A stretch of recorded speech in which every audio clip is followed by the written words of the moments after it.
मुलाकात। बारिश की वे पहली रात ना जाने क्यों खामोश थी। लग रहा था उसकी खामोशी कुछ अदा करना चाहती है, लेकिन उसके होठों से वे लफ्ज़ बयां नहीं हो पा रहे थे। वह घबरा रही थी कुछ ना बोल पाने से। ऐसा लग रहा था मानो उसकी जगह बारिश ने ले ली हो और वो अपने लफ्ज़ों से कुछ बयां कर रही हो। राहुल के मुख से ये बात निकलते ही पूरा स्टेज तालियों से गूंज उठा और उसे शर्मा के वहां से जाना पड़ा। राहुल इन लफ्ज़ों से कुछ अपनी बात अदा करना चाहता था और ये मैसेज उस तक पहुंचाना चाहता था। स्टेज से उतरते ही राहुल का तालियों से स्वागत किया गया, तारीफों से स्वागत किया गया और इसके बाद राहुल घर की ओर चल देता है।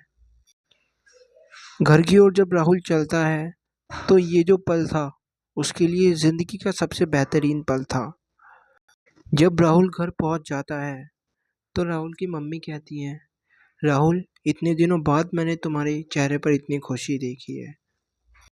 और कहती हैं, राहुल ये जो खुशी है ये मैं अब तुम्हारे चेहरे से नहीं जाने दूंगी।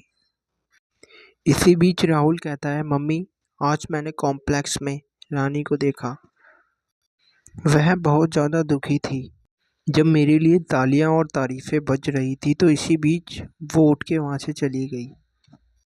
मुझे लगता है कि अभी वो इसी शहर में है।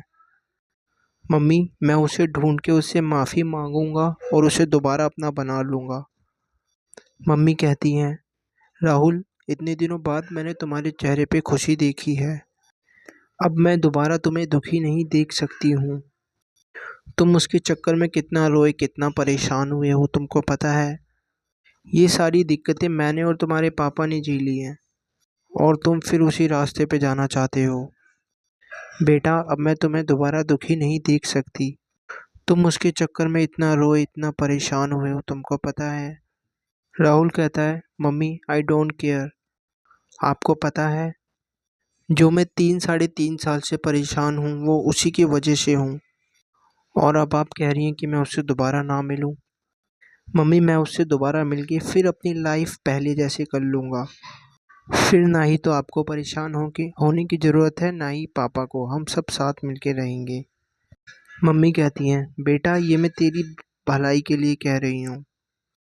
आगे तेरी इच्छा। मैं और तेरे पापा बिल्कुल भी तेरी लाइफ में इन्वॉल्व नहीं होना चाहते हैं। तुझे इतनी परेशानियों से बाहर निकाला है, इसी में हम लोग दुखी हो गए हैं। इसलिए मैं कह रही हूँ कि अब मैं तुझे दोबारा उस रास्ते पे नहीं जाने दे सकती। राहुल कहता है, मम्मी प्लीज़ आप नेगेटिव बातें मत कीजिए। वो पास्ट था, वो जा चुका है। कौन है राहुल और कौन है वो लड़की जिससे राहुल इतना प्यार करता है? और राहुल इन कारणों से अपनी मम्मी की बात भी नहीं सुन रहा है। और क्यों इतने 2-3 साल वो परेशान रहा राहुल? इन सब की जानकारी आपको दूसरे एपिसोड में मिलेगी। प्लीज़ दूसरे एपिसोड का आप लोग इंतज़ार करें।